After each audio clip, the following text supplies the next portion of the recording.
Alô? Oi, Agora funcionou. funcionou 100%.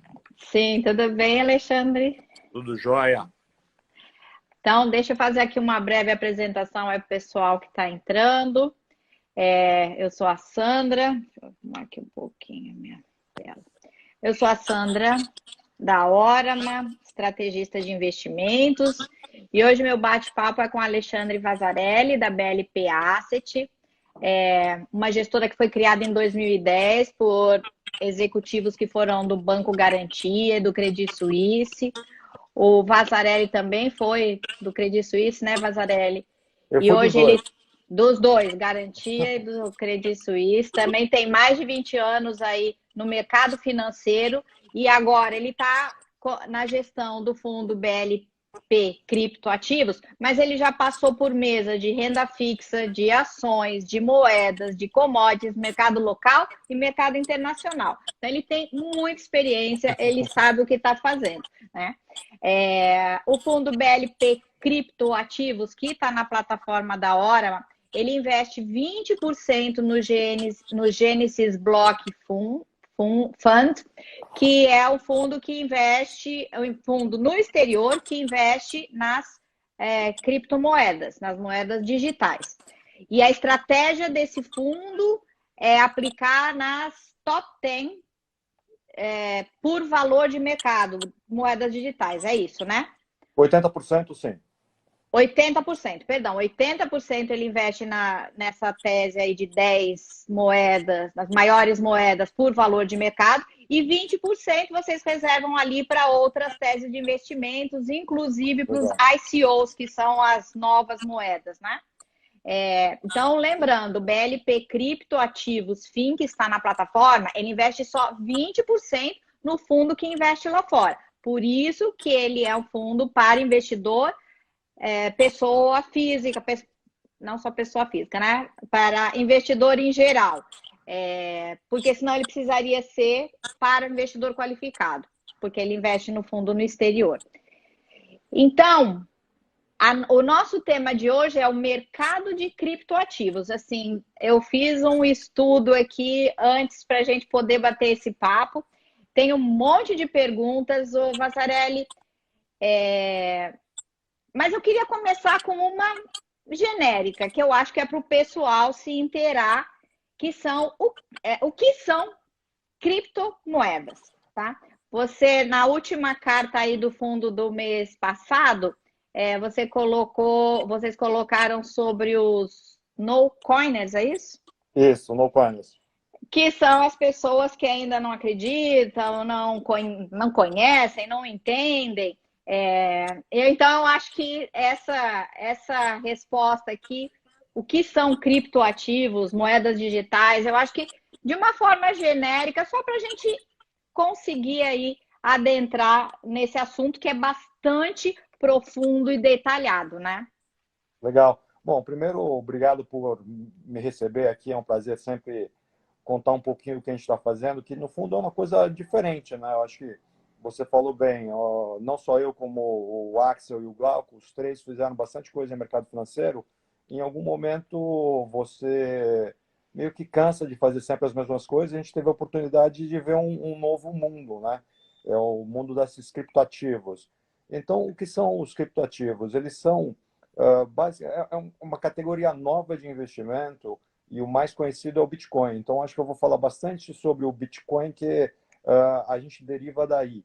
Então, o Bitcoin foi criado em 2009 por uma pessoa que ninguém sabe quem foi, então, pseudônimo Satoshi Nakamoto, e ele é um programa de computador que serve para você transferir moedas, que são os Bitcoins, de uma pessoa para uma outra pessoa.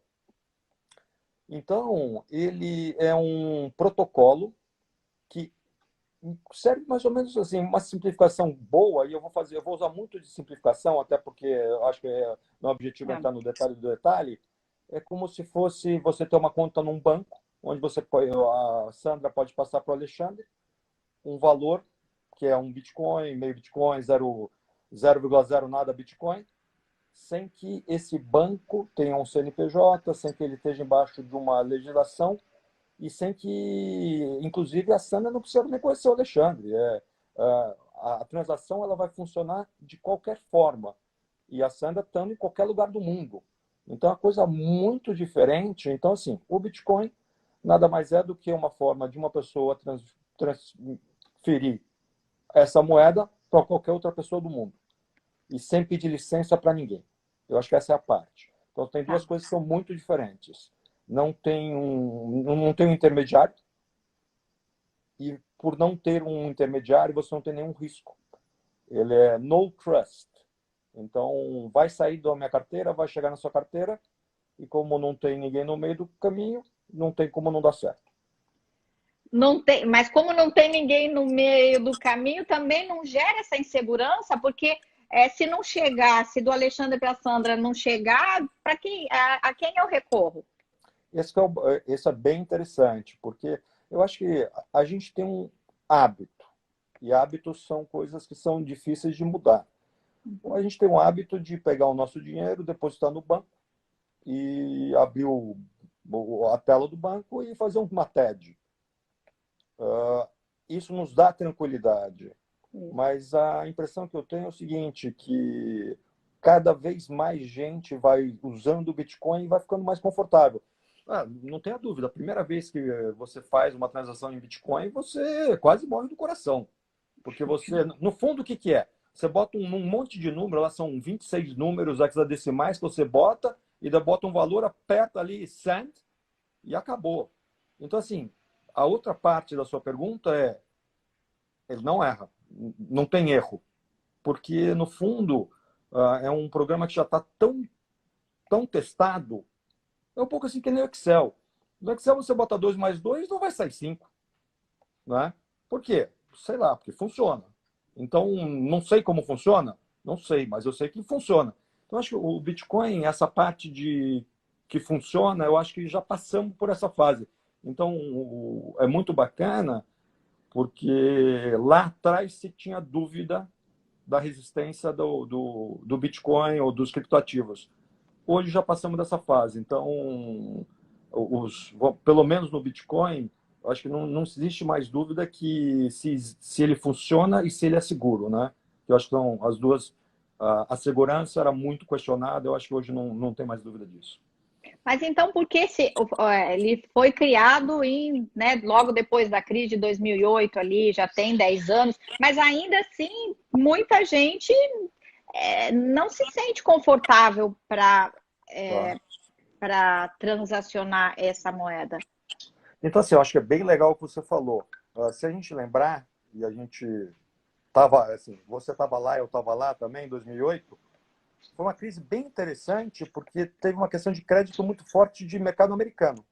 Então, o Citibank saiu de $40, foi para 1, e o governo americano teve que intervir, senão ia para 0. Então, o Citibank era, assim, na minha infância, era o sonho de consumo de qualquer pessoa. Você trainee no Citibank. Era um banco que estava em todo lugar do mundo. Né? O Citibank, a proposta deles era estar em todos os lugares do mundo. Então, para a gente, o Citibank era o McDonald's dos bancos, era um fantástico. Então, em 2008, este McDonald's quase naufragou, teve que pedir ajuda lá para o Fed. Então, nesse contexto, o pessoal que é muito bom em criptografia fala assim, nada é seguro. Então, o Bitcoin nasce daí, fala assim, ó. Então, como eu comecei falando que não depende de ninguém. Então, não tem o banco para naufragar porque não tem o banco. Né? É um protocolo. Daí deriva o Bitcoin, daí que vem a necessidade. Eu acho que a necessidade é a mãe da invenção, né? Então, apareceu dessa forma. Tá. E, sem dúvida, eu acho que assim, a questão que você levanta muito é de ninguém usa. E é verdade, eu acho que assim, os números que a gente tem é que no mundo todo, hoje, alguma coisa como 50 milhões de pessoas possuem Bitcoin, mas nem 20% disso usa, porque é muito difícil. E é muito difícil, o que a gente costuma dizer é o seguinte, a gente está na era da internet pré-browser, né? Browser é um navegador lá, é o Google que você usa. Antigamente, também, vou falando muito de antigamente, não tinha isso, então era muito difícil usar. A nossa impressão é que esse tal do navegador, o tal do Google, ele vai aparecer final desse ano ou ano que vem. Já tem, assim, muita gente trabalhando para que isso seja uma realidade. Inclusive, o Facebook ele tem um projeto de lançar um criptoativo. Então, imagina você entrar no Facebook e poder transacionar criptoativos. Uhum. É uma mudança grande. E aí eu acho que, com certeza, a hora que tiver no Facebook, as pessoas vão ter outro nível de segurança. Uhum. Em questão, ainda no nível de segurança, existe também incertezas jurídicas, as moedas digitais são consideradas, né? Muita gente acha que elas são passíveis de fraude, são usadas por né, terroristas, porque existe esse anonimato, como você falou. Como é que a gente supera também esses pontos negativos? Eu acho Ou o não tempo, são né? pontos negativos? Hã? Eu acho que são pontos negativos. Eu acho que quando você fala de dinheiro, você quer falar de segurança, você não quer falar de insegurança. Então, o que acontece muito é que a tecnologia e a fraude elas caminham muito próximas porque o fraudador ele sempre usa de coisas diferentes, coisas novas para ou aplicar golpe ou fazer o que eles fazem de phishing. Mas assim, a verdade é que a grande moeda para coisa ruim é papel moeda, né? Então a gente fala de fraude bancária, fraude, tem de tudo, mas assim, o grande mercadoria para fazer isso é o papel moeda. Então assim, não tenho dúvida que a hora que você vai abandonando o papel moeda, você vai diminuindo, a fraude não aumentando, e o Bitcoin vem a contribuir com isso. Então assim, o Bitcoin tem uma coisa que as pessoas falam que ele é anônimo. Não, ele é pseudo-anônimo. O que significa? Uhum.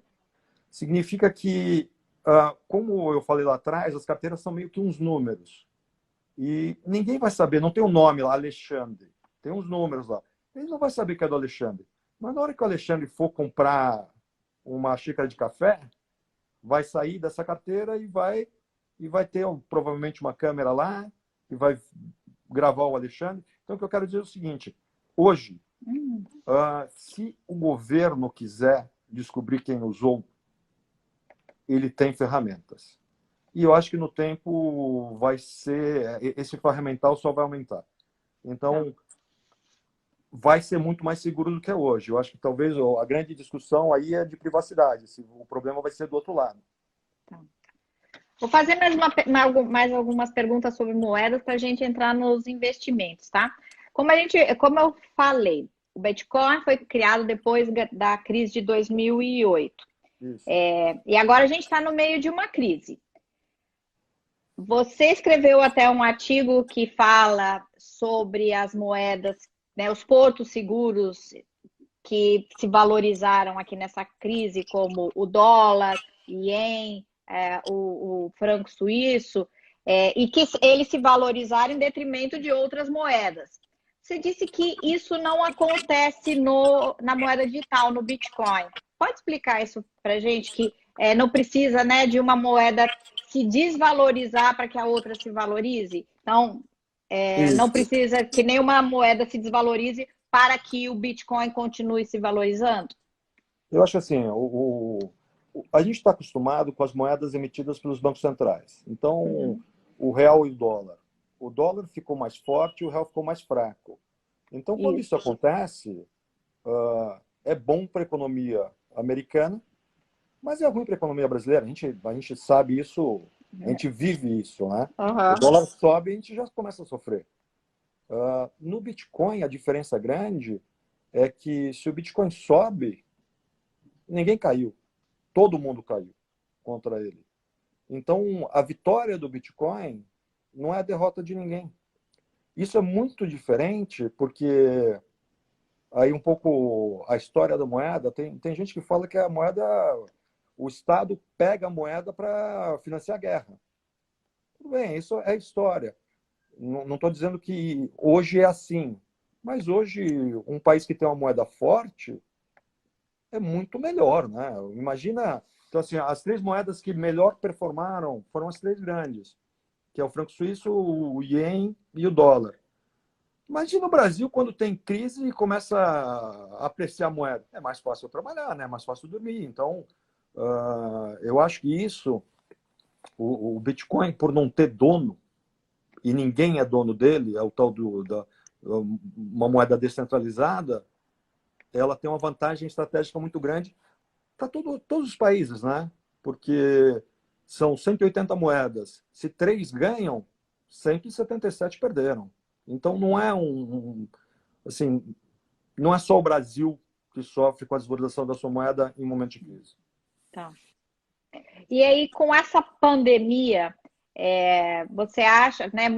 A gente vai ver aí a mudança em muitas relações, principalmente na relação de trabalho. Você acha que pode se estabelecer uma nova relação com o dinheiro também?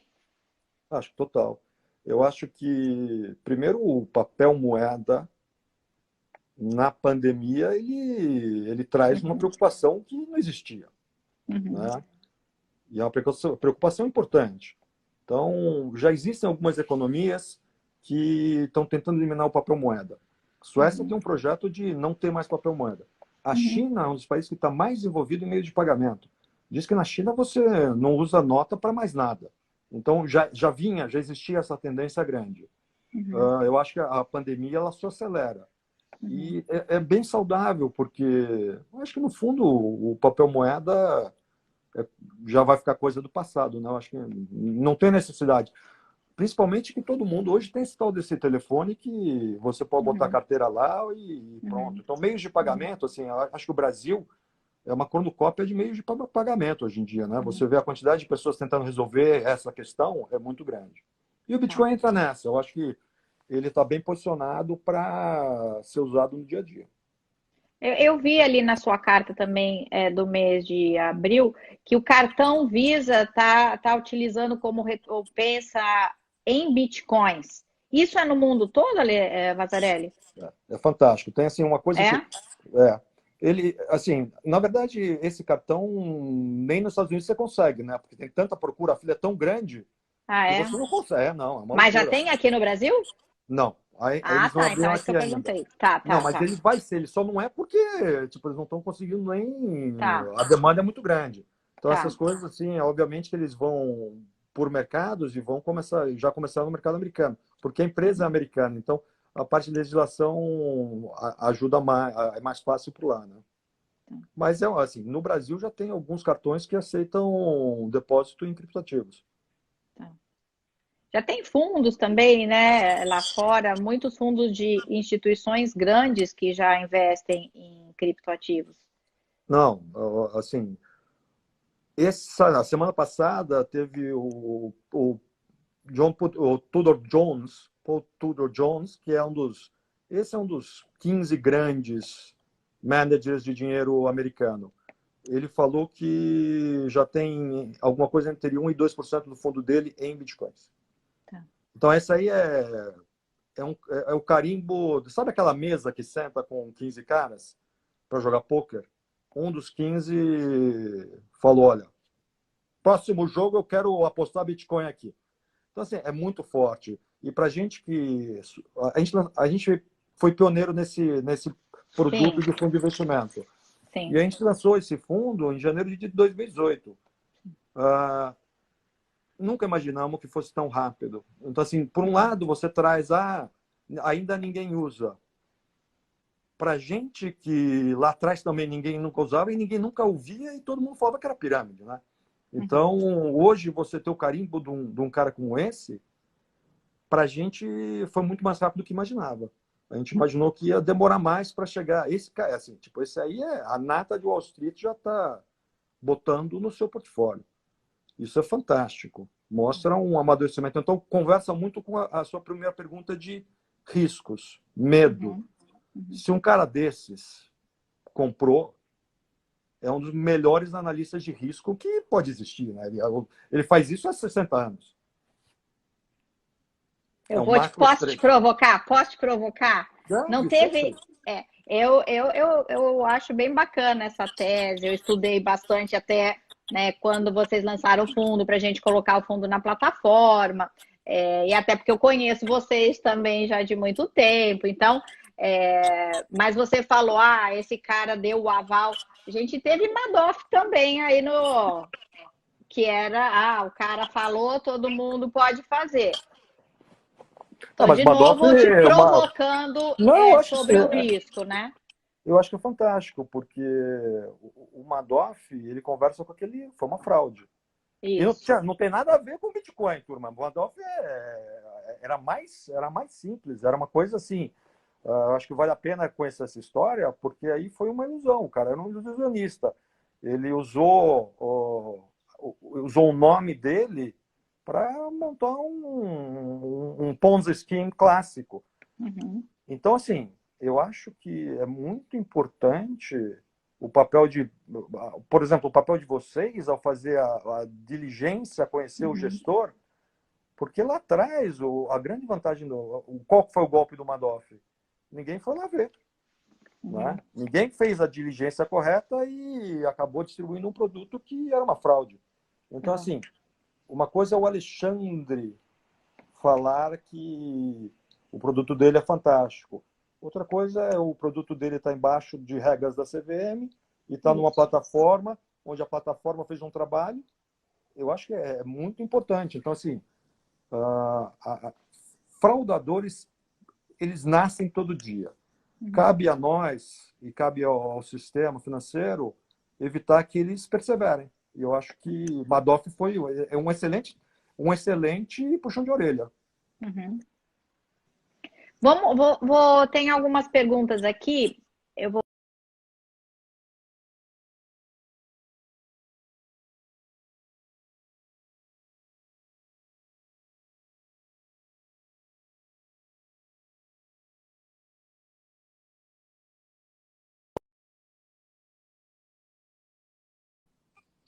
Oi, eu perdi. Eu peguei a parte do... Tem algumas perguntas e daí eu perdi o resto. Não, é que caiu aqui. Tá. Então, eu vou fazer algumas perguntas e depois a gente entra no fundo, que eu acho que vamos falar de Bitcoin como... Bitcoin não, das criptos, do fundo como investimentos, tá? Pergunta da Luana. Qual é o mínimo para investir no fundo e rendimentos ao mês? R$ 1.000. E o rendimento, ele não é previsível. Então, assim, é um fundo que ele se comporta com muita volatilidade. Então, assim, vou dar mais ou menos o que é histórico. O melhor mês foi acima de 10% de alta e o pior mês foi um pouquinho abaixo de 7%. Então, acho que foi o primeiro. O primeiro mês, acho que foi o pior de todos. Então, não tenho exatamente os números, mas é essa a ordem de grandeza. É um fundo que é bem... chacoalha bastante. Sim, tem alta volatilidade, né? Então, para o investidor ali, colocar um percentual de acordo com o perfil e sempre um percentual reduzido, né, Alexandre? É muito importante. Pergunta do robô investidor. O que são títulos públicos listados no fundo? Acho que ele está se referindo aos 80% da carteira que investe em títulos públicos. Então, lembrando, o BL Criptoativos, 20% dele investe no fundo lá fora, tá? E os 80% restantes, ele investe em títulos do Tesouro, é isso? Isso, LFT. Né? Isso, então, como se fica o caixa, né? O caixa, o 80% a gente deixa ele sem risco, atrelado ao CDI. Ao CDI. Uhum. Isso. Tá.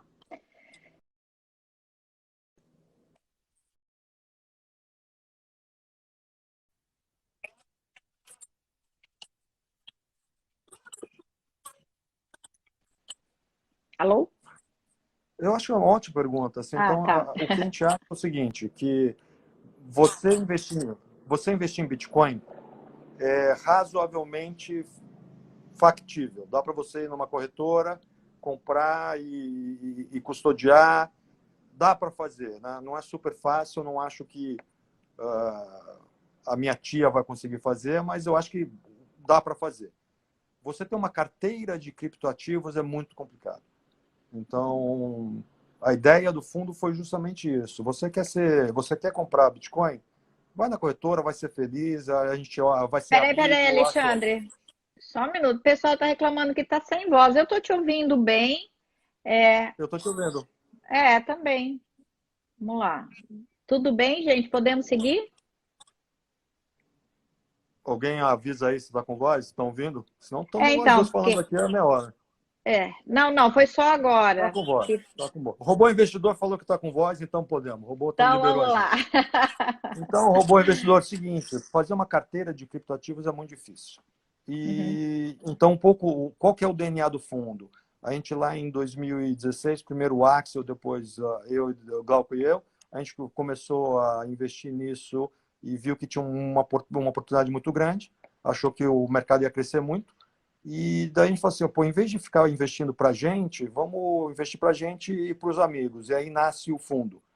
Então, é um produto de entrada para que qualquer pessoa consiga investir. Então, assim, eu acho que a grande facilidade que traz é justamente isso. Uma carteira diversificada com 3 pessoas que tenham alguma experiência em gestão de risco e que vai tentar, além disso, acertar os melhores ativos. Que tem 4.000, também não é super fácil escolher, não. Sim. Já são 4.000. Quando a gente colocou o fundo na plataforma, eu escrevi um texto, até está lá no nosso blog ainda, eu vi hoje, início de 2019, e na época tinha aproximadamente 2.000 ativos. Hoje já tem 4.000. Tem X, né? Porque, assim, olha que coisa interessante. Só de real, cripto real, tem 3. Cripto real, tem 3. O que é o cripto real? Olha, desculpa. Então, tem uma parte de ativos que chama assim, tem as moedas que são as moedas stablecoins, que é moeda estável. Que é uma moeda que ela está linkada com uma outra moeda. Então, a maioria é de dólar. Então, dólar tem várias. Assim, eu consigo lembrar umas 10. E agora já tem umas 3 que são linkadas ao real. Então já tem 3 ligadas ao real mesmo. Ao não estava entendendo. Que legal. É o nosso real. Bastante. Então, como assim, a impressão que a gente tem é que esse número só tende a crescer mais muito. Então, o que a gente acha é que lá na frente, em vez de você comprar uma ação na forma que é hoje, você vai comprar uma cripto Petrobras. E aí é uma transformação gigantesca. Aí tem implicações econômicas que são impressionantes. Então, assim, uma que eu uso de exemplo, o próprio Corona Voucher, nesse mundo criptográfico, poderia ter sido pago um cripto real, ia chegar em 20 segundos na mão de todo mundo. O cara não ia precisar sair de casa, ir na fila da Caixa Econômica, né? Ter o risco de contaminação.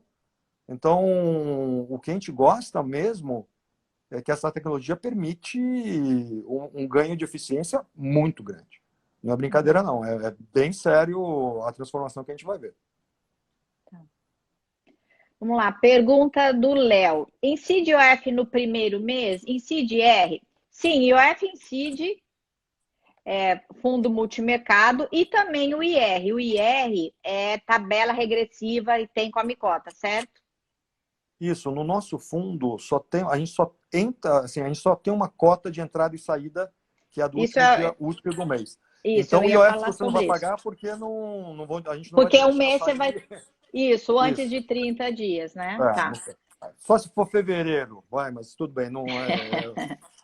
Não, senão o robô vai vir brigar comigo. E o IR é tabela regressiva, dependendo do tempo que você ficar no fundo. Alexandre, vamos aproveitar e falar sobre a cota de aplicação e a cota de resgate, que são apenas no último dia útil do mês. Então, para quem quiser investir esse mês ainda, tem que semana que vem, porque a aplicação é dia 29 de maio, que é o último dia útil do mês, certo? Isso aí. 29 de maio é dia útil ou é fim de semana? É sexta. Então, sexta-feira o dinheiro tem que estar na conta. Tem que estar na conta. Então, melhor para quem tiver interesse já tem que se organizar na semana que vem, já agenda a aplicação para mandar o dinheiro com antecedência, né? Para não perder. Porque passando só no mês de junho. O conselho que eu dou, e se o conselho fosse bom, ninguém dava, é fazer isso na quarta-feira. Tá. Por que eu falo isso? Porque a gente que está do outro lado, quando vem um dinheiro ali que o cara aplica no dia primeiro porque ele errou, teve um cliente que ele aplicou no dia primeiro e foi um mês que o negócio subiu 10%. Nossa, a gente olhava aquilo e falava assim, sim, é um pecado. E daí a gente foi investigar e o cara realmente tinha errado o dia. Então, assim, hoje em dia com o CDI a 3%, acho que dá para ter um pouco mais de margem de manobra lá. Então, o conselho que eu faço é aplicar no máximo quarta-feira e daí vai dormir tranquilo. Tá. Pergunta do Leonardo. Qual o PL do fundo? Qual o PL que está o fundo? Mais 6 milhões. Eu acho que é um número... O Bitcoin varia tanto, o cripto varia tanto, mas 6 milhões é um bom número. Tá. Então, vamos falar agora mais da estratégia do fundo. Você falou bastante do Bitcoin, que eu acho que foi para a gente entender esse mercado. Mas a tese de vocês é investir nos top 10, nas 10 criptomoedas de maior valor de mercado. Como é que está a carteira hoje? Explica para a gente. E os últimos resultados. O fundo está com um resultado excelente no ano, né? 15%, 15,28%.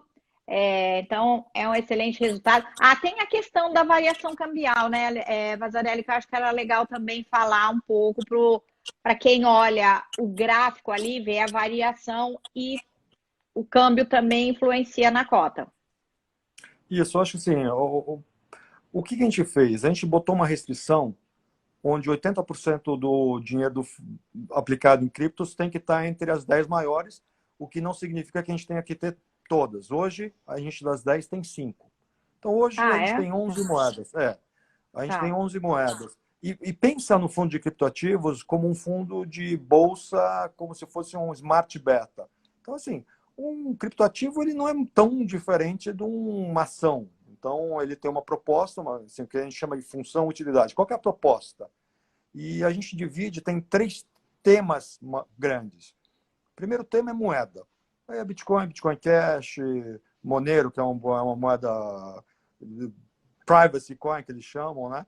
Daí o segundo grande tema, e esse é o maior tema do fundo, porque eu acho que o momento o Bitcoin e seus primos, vamos dizer dessa forma. O segundo grande tema são sistemas operacionais. Então, imagina, sistema operacional é o Windows, vamos dizer dessa forma.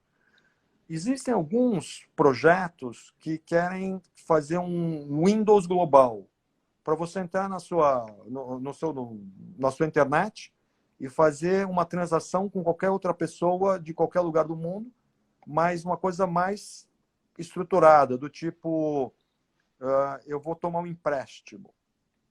Para você tomar um empréstimo, você tem que ter cláusulas no empréstimo, você tem que ter garantias. Isso dá para fazer numa plataforma, um projeto que chama Ethereum. Então, o que é muito importante entender é que não é assim, as moedas são a primeira geração. Depois vieram coisas mais complexas, que chamam contratos digitais inteligentes. E que com isso dá para fazer. Então, assim, um exemplo que a gente usa é que no limite você conseguiria fazer um Uber, então cripto Uber, porque aí o próprio programa ia fazer seleção ia juntar o taxi, o Uber, o cara que está querendo prestar o serviço com a pessoa que está querendo ir por algum lugar. Então, estamos longe disso, mas essa infraestrutura está sendo construída. Então, isso é muito grande. E se funcionar, vamos dizer que a Microsoft gostou de ser dona do Windows, né? Ela começa com o DOS e daí ela vai melhorando. Então, acho que é um bom exemplo. Então, lá atrás, eu aprendi um pouco lá atrás, o sistema operacional era muito precário, era muito difícil usar. Hoje em dia, a gente nem sabe que tem sistema operacional. A gente liga o computador, aparece aqueles negócios e nem sabe o que está por trás. Então, acho que é um paralelo que a gente tece. E a gente tem 11 moedas, né? Então 5 estão entre essas grandes. E a gente tem o terceiro tema, são os DApps, que são os aplicativos descentralizados. E aí um pouco, vamos dizer, quando você entra na loja da Apple, na Google, a Google Store, que você desce aqueles aplicativos, tudo isso dá para fazer descentralizado. Então, tem um aplicativo que ele se propõe a ser um banco central descentralizado, que é uma loucura, mas é o interessante e é uma coisa que a gente tem mais dificuldade de aceitar, é que hoje em dia esse pessoal de programação, essas empresas de software, os produtos delas são os mais importantes, né? A gente não está falando através de uma empresa de comunicação que é um software house. A gente não está falando de Facebook, a gente não está falando... Então, a diferença grande nesse nosso mundo de cripto é que vai ser tudo descentralizado. Não vai ser... Uma das coisas que é muito diferente no nosso mundo de cripto é que a privacidade nesse mundo é levada a sério. Muito sério. Então, quando eu falei lá da moeda, que eu falei, não, de repente o problema vai ser que vai ser pouco privada demais, eu acho que esses assuntos vão chegar no grande público. Até onde vai o meu direito à privacidade? E que hoje a gente sabe que, usando o que a gente tem de ferramenta, a gente acaba recebendo um monte de anúncio, né? A gente navega numa coisa e recebe o anúncio de que navegou. Então, eu acho que é bom ter gente descentralizada. Então, acho que traz opções. E opções é sempre bom. Então, o que a gente aposta um pouco é que o consumidor, não todo ele, tem gente que está super confortável em usar as ferramentas que existem, mas tem gente que vai preferir ter outras ferramentas, e essas outras ferramentas elas têm uma amplitude muito maior do que as ferramentas atuais. Então, pega mesmo o Facebook, se você tiver muito dinheiro no Facebook e o cara ficar bravo com você, porque te viu fazendo uma coisa que ele não gostou que você... Será que é bom? Será que ele... Porque no limite ele pode pegar e te bloquear, né? Então, eu acho que essas preocupações elas vão fazer mais parte da nossa vida nos próximos anos do que elas fazem hoje. Então, é assim que está a carteira diversificada. Isso. E a gente tem mais 5 minutos, Vazarelli. Eu acho que era importante, eu vejo aí muita paixão pelo assunto, eu acho que era importante deixar uma mensagem para o investidor, tanto para aqueles que ainda não se sentem confortáveis para investir em cripto, ou aqueles que são bastante arrojados, quais os cuidados que eles devem ter? Eu acho que a mensagem é a mesma para os dois lados. Você tem que pensar e acertar o tamanho. Então, uma coisa que eu aprendi é o seguinte, o problema... Uma coisa que varia muito não é ruim, é bom. Mas você tem que acertar no tamanho. E por isso a gente é muito consciente na mensagem. Qual que é a nossa mensagem? Você quer investir? Então, assim, primeira coisa, o fundo é diluído.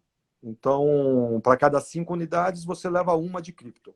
Então, puxa, melhora bastante. Então, no pior dos mundos, você vai perder 1/5. Né? Se o mundo acabar, você perdeu 1/5. E, então, a segunda mensagem é o seguinte, você quer investir? Entende qual que é o seu tamanho. A gente fala alguma coisa, no fundo, que a gente fala assim, bota de 2% a 5% em cripto. Então, nesse fundo, seria alguma coisa como 10% a 20% do seu dinheiro. Bota 10%. De que forma? Primeira vez, eu quero, então 10%. Gostei da história, gostei da tese, vou fazer um teste. Esse tem que ser um teste de longo prazo. Esse não é um produto que você entra esse mês para sair do próximo. Mesmo porque a gente só tem cota uma vez por mês. A gente não acha que é assim que tem que se investir nessa classe de ativos.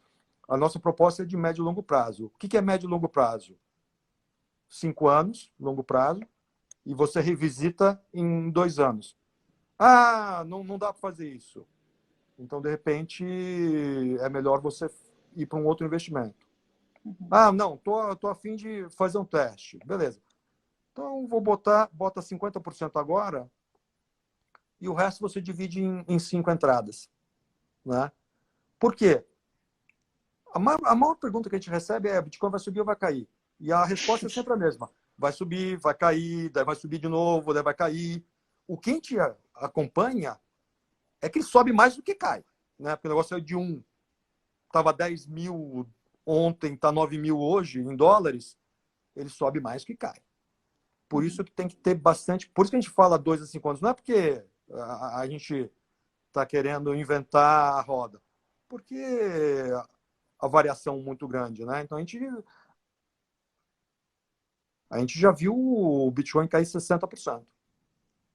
Então, é uma coisa diferente. Uma coisa muito interessante é que o Bitcoin tem 11 anos. Em 10 desses 11 anos, a mínima daquele ano foi acima das mínimas anteriores. Olha que coisa interessante.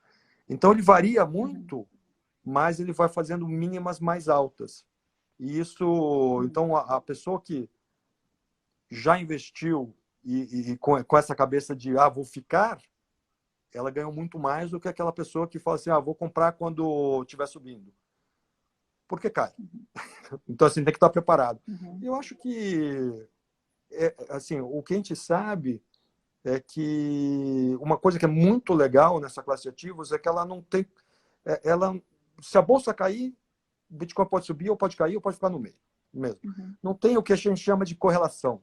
Ela não é influenciada. Então, quando você tem, vamos dizer que você tem 5 coisas na sua carteira, você vai ter uma que se mexe totalmente diferente das outras. Isso é muito bom. Então, eu vou te falar, eu já vi várias crises. E, eu também tenho investimento, eu tenho a minha carteira de investimentos. Essa crise, por eu ter criptoativos, foi muito mais agradável. Foi muito mais fácil, porque a bolsa caiu uma barbaridade, mas os criptos, o nosso fundo, que é 100% cripto, está subindo 70%. Então, ajuda bastante. Vou te falar que... E é isso em qualquer horizonte que você olhe, não é que foi agora. Então, vai lá, faz a sua lição de casa, olha, simula, e faz com calma. Não é assim, se é também a vantagem é a seguinte, se é de longo prazo, você não precisa amanhã fazer um cheque com todo o seu dinheiro e não vai ser a salvação da lavoura. Então, assim, mas é um ativo muito bom para se ter dentro da sua carteira. Acho Tanto que o você Paul Tudor Jones comprou na dele, né? Acho que você colocou muito bem, descorrelacionado. Eu acho que combina bem ali numa carteira. Então, Vazarelli, acho que é isso. Muito obrigado. Não, só falar, Fala. O descorrelacionado, quando você vive isso, é muito diferente. Então, vou dar um exemplo. Teve um dia que eu vi que a China teve um problema sério e era claro que a bolsa no Brasil ia cair na segunda-feira. O Bitcoin subiu 7%. Eu falei, eu primeiro falei assim, nossa, vai ser ruim o dia. Daí eu falei assim, não vai ser tão ruim, não. Fui dormir bem. Né? Que a China abre às 10h30 do domingo. Fui dormir bem. E é bom dormir bem também. Eu acho que investir é bom a gente tem falado muito isso, exatamente. Se o investimento está tirando o sono, não é para você, né? Isso, e daí você vai tirar sono, mas como ele é descorrelacionado, então, às vezes, a maioria das vezes, algum lugar você está ganhando, algum lugar está perdendo. O importante é a somatória estar para cima. Exatamente, é o consolidado da carteira. É o que eu falo, bato muito nesse ponto. Então é isso, Vazarelli. Acho que respondemos as perguntas aqui. Muito obrigada. Obrigado a vocês. Fique Obrigado para o bem pessoal aí. que está. Obrigado para o pessoal que está assistindo. E, bem-vindos ao maravilhoso mundo das criptoativos. Sim, e não esqueçam que para investir, a semana que vem já vai se preparando, se agendando, porque passando só no final do mês que vem, é isso? É isso aí. Ó, deixa o IG do gestor. O que é o IG do gestor? Eu tô lá. IG do gestor, me ajuda aí. IG do gestor é... Também não sei. Também não sei. Ítalo. Qualquer coisa a gente passa para você aqui. Obrigada, Vazarelli. O Vazarelli é o gestor do fundo BL Criptoativos, tá? Da BL, BLP Asset. Obrigada, Vassarelli. Voltaremos em Obrigado a breve. vocês. Tchau, tchau. Ó, Tchau, eu tchau. Instagram do gestor mesmo. É Alexandre Vassarelli, tá, é o nome e sobrenome. Mas é Perfeito. mais fácil Obrigada. no site. Isso, entra lá. O site é BLP Asset. É blpcrypto.com.br. Perfeito. E cripto com Y. Combinado. Tá Obrigada, joia? Vassarelli. Beijo, Obrigado a tchau, vocês. tchau. Tchau, tchau.